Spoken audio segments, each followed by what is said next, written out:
을 그냥 서울시가 지금 대법원에 소송을 제기한 그런 내용을 얘기하는 것 같은데, 이 서울시 조례도 내용은 서울시 입장은 서울시의 부담을 전가한 그런 내용이기 때문에 그것하고 이 주민투표하고는 관계가 없다.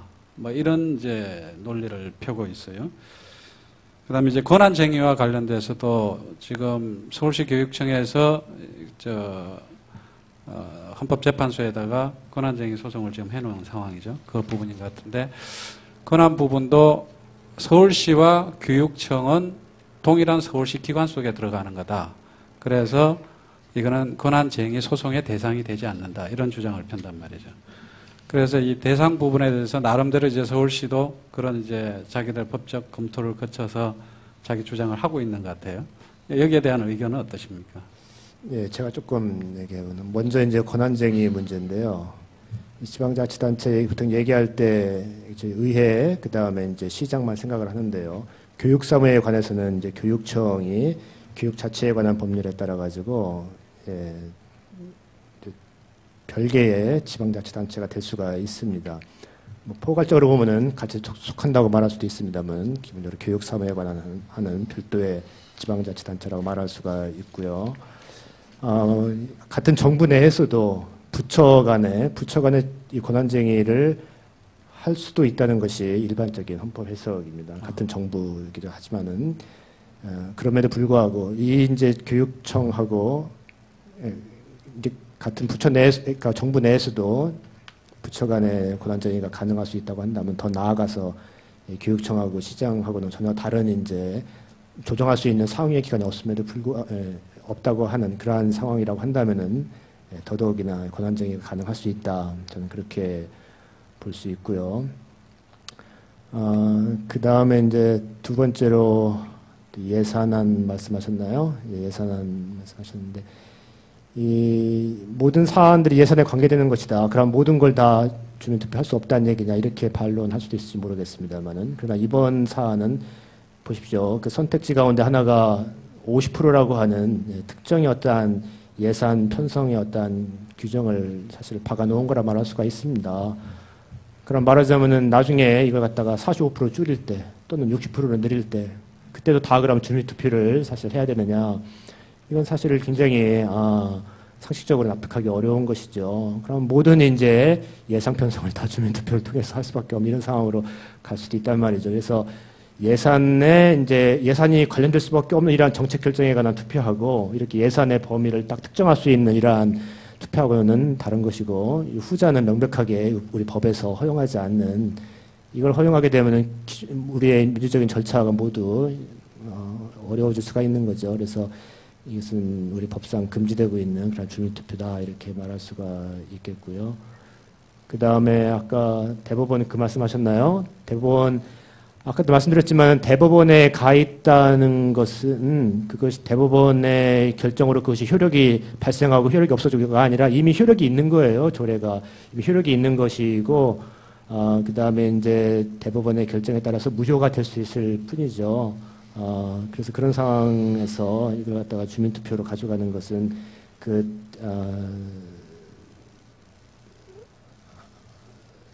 기본적으로 맞지 않다, 이렇게 생각을 하고요. 그리고 이제 아까 내용이 다를 수 있다고 했는데, 우리 조례가 바로 학교 급식에 관한 그러한 무상급식에 관한 지원 범위에 2011년 초등학교, 2012년까지 중학교 무상급식을 이제 시작한다라고 하는 이런 지원 범위를 명백하게 규정한 조례이기 때문에, 그리고 이제 그것이 대법원에 가 있기 때문에 아주 바로 동일한 사안이라고 말할 수 있는 거죠. 동일한 사안이기 때문에 이것은 다시 재판 중인 상황을 다툴 수 없다고 하는 그러한 법에 어긋난다, 이렇게 말씀드릴 수 있겠습니다. 이거 좀 더 말씀을 드리면, 이 재판 중인 사항이라고 하는 거는 이제 저희 조례에 부칙이 있습니다. 이 부칙 내용이 의무교육기간 중 초등학교는 2011년부터, 중학교는 2012년부터 친환경 무상급식을 실시한다는 내용입니다. 근데 지금 투표 문안에 들어와 있는 내용이 동일한 내용입니다.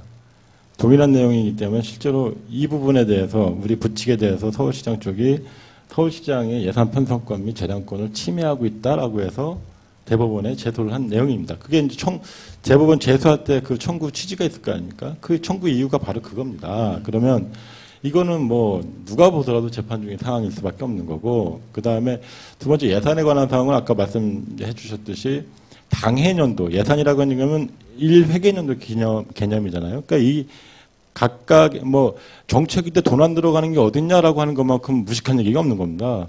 어차피 예산이라고 표현했을 때는 1회계년도에 1년 1월 1일부터 12월 31일까지의 특정 정책에 대해서 특정 사업에 대해서 얼마가 돈이 들어가는지를 심의를 하고 확정하는 게 의회입니다. 그래서 지금 이 부분은 이 투표 문안 자체가 2011년에 초등학교를 해라. 그러면 11년 초등학교 전체 학생들에 대해서 우리가 가령 학기당 2,500원씩 해갖고 뭐 몇천억 이렇게 확정을 줘야 되는 내용이에요.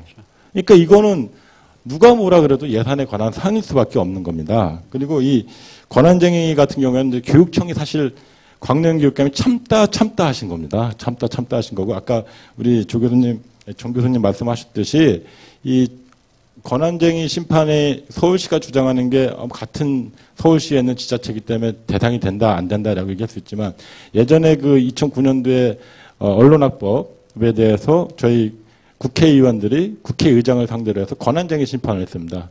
이때 두 가지였는데 그 절차적 위법성과 더불어서 맨 앞에 나왔던 게 원고 적격성을 따지게 되지 않습니까?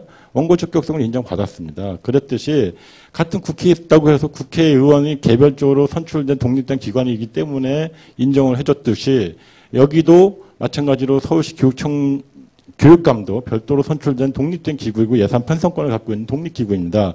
그리고 62조의 2항을 보면요, 지방교육 자치에 관한 법률에 따라 그 지방자치단체의 사무에 관한 것은 교육감이 그 당사자가 된다, 이렇게 명시가 되어 있습니다. 그리고 이거는 뭐 권한쟁의 심판 원고 적격에는 전혀 문제가 없는 내용이다. 저는 그렇게 좀 보고 있습니다. 네. 저는 이제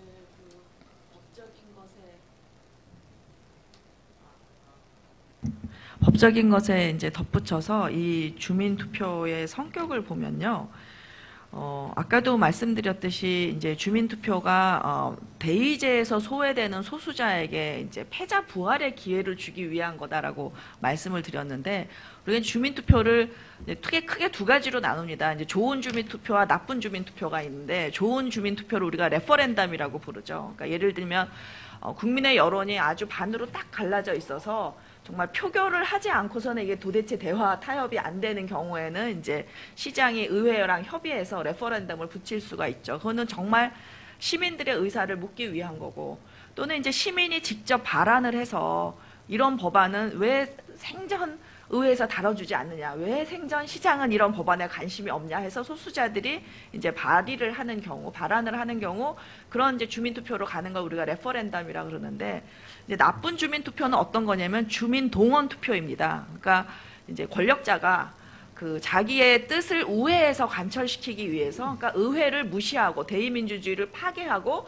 직접 민주주의에 탈을 썼지만 실제로 직접 민주주의의 정신을 죽이는, 그걸 이제 우리가 플레비사이트라 그러는데, 플레비사이트의 예는 역사적으로 많이 있습니다. 그러니까 예를 들면 이승만 대통령이 원래 우리 그 대통령 선출이 간선이었는데 이걸 직선으로 바꾼 거, 이런 것도 그런 국민투표를 붙여서 직선으로 바꿨잖아요. 이런 것도 이제 대표적인 플레비사이트고, 유신헌법 같은 것도 사실 국민의 압도적인 지지로 탄생한 아주 악법이거든요. 그것도 그렇고, 그 다음에 역대 독재자들이 가장 좋아했던 게 이 플레비사이트입니다. 스탈린이 자기가 대통령이 될 때 그 또 이 국민투표를 붙여가지고 된 경우도, 무솔리니도 마찬가지였고, 그래서 이게 정말 주민이 발안을 한 것이냐라는 거는 복지 포퓰리즘 추방운동본부 홈페이지에 들어가 보시면 아는데, 사실 이게 그 나쁜 주민투표냐 좋은 주민투표냐의 차이는 뭐냐면요, 정말 찬반 토론이 이 쟁점에 대해서 많이 있고 많은 정보가 주민에게 공개되는 것이 또 레퍼런덤 투표의 특징이기 때문에, 사실 법으로 토론회와 이런 정보 공개를 법으로 이렇게 명시하고 있거든요. 그런데 그 요새 토론회가 진행되고 있는지 잘 모르겠고요. TV 토론 한번 안 하는 것 같아요. 그래서 그런 점에서 보면 이게 주민동원 투표임이 거의 확실한데, 또 이 복지 포퓰리즘 그 추방운동 본부 홈페이지 들어가 보면 자유 게시판에 오늘 아침까지 보니까 63건의 글이 올라와 있더라고요. 이 80만이 서명을 받은 단체인데 63건. 토론방은 딱 3건입니다. 이거야말로 이게 이번 주민투표가 나쁜 주민투표이고 주민동원투표, 플래비사이트라는 걸 스스로 증명하는 게 아니냐 하는 생각이 듭니다. 잠깐 한 말씀만 드리면 이 플래비사이트 이제 우리 조계석 교수님 미국에서 공부하셔가지고 미국식 표현이고요. 우리 이제 헌법학계에서는 보통 플래비시트 이렇게 표현을 하고요. 예. 그야말로 이제 주민동원, 국민동원의 그런 정치적인 이제 기획으로 이루어진 투표를 말하죠. 그래서 저는 그걸 단적으로 우리 오세훈 시장 기자회견 할 때 항상 뭡니까 그 투표 명부 뒤에 쫙 전시하고 예, 항상 80만 시민 거론하면서 참 추하기 짝이 없죠. 80만 지금 40만도 될까 말까 이걸 가지고 얘기하는데 그 장면이 저는 오세훈 시장이 그것이 주민의 자치적인 발의에 의한 이게 청구에 의한 주민투표가 아니라 바로 시장과 공모한 시장의 사주에 의한 그러한 것이다. 다시 말해서 주민투표의 본래의 본질을 스스로 지금 훼손하고 있는 불법적인 주민투표이다라는 것을 증명하고 있는 장면이다. 저는 그렇게 생각하고 싶습니다. 레프렌덤은 자발적 주민투표, 플래비사이트는 동원된 주민투표. 플래비시트가 맞답니다. 그렇게 하여튼 정의하면 되는 건가요? 자, 그러면은 사실 이제 나중에 이게 나쁜 투표의 개념이 뭐냐, 좀 이 논쟁도 이제 한번 해봐야 될 부분인데, 자연스럽게 이제 그렇게 가는 것 같습니다. 이게 결국 이번 주민투표는 동원된 주민투표다. 이렇게 이제 규정을 하시는 거고, 이제 그 출발은 결국 그 오세훈 시장과 복지 포퓰리즘 추방운동가의 관계 문제, 또 이 주민투표 발의 과정에서 나타난 뭐 어떤 특징을 가지고 얘기하시는 것 같은데, 실제 서명 받는 과정에서도 좀 문제가 있었지 않은가 이런 생각도 듭니다. 많은 그 나쁜 투표 거부운동 본부 쪽에서 제기하는 거는 여러 가지 이제 부정 사례들을 지적을 하고 있는데요. 어떤 것들이 있는 건가요? 예, 이제 저희가 이 사실 이제 막 80만 장씩이나 갖고 올 줄 저희는 솔직히 몰랐습니다. 그런데 갖고 와서 이제 그 정도 될 거다라는 예측이 들어서 이제 저희가 민주당 서울시의회 차원에서 이제 제안을 한 거죠. 그 열람 검증단을 구성을 하자. 그래서 야 5당하고 이제 시민사회단체 이제 저희가 제안을 했고, 그 과정에서 이제 과연 얼마나 나올까? 그리고 서울시가 끝까지 이 열람하는 방법에 대해서 공지를 안 했어요. 본인만 가능하다라고 처음에 얘기를 하다가, 그래서 저희가 이제 이게 원래 공직선거법에 명부 열람이라고 하는 것을 준용하게 되어 있기 때문에 이제 그것을 들이댄 다음에서야 사실은 저희가 이제 열람을 할 수 있게 되었는데요. 가서 첫날 갔을 게 한 건 이제 500장이 이제 한 권으로 되어 있었는데, 뚜르륵 하다 보니까 이제 동일 필체, 누가 보더라도 동일 필체인 게 수두룩하게 나오는 겁니다. 아까 저희가 이제 비상을 걸었죠. 저기 누구 빨리 어느 구청 가고 어디 구청 가서 한 권만 집중적으로 봐라. 다른 거 다 보려고 하지 말고. 그래서 한 권을 다 열심히 봤어요. 한 권을. 그랬더니 한 권에서 보통 많게는 80%.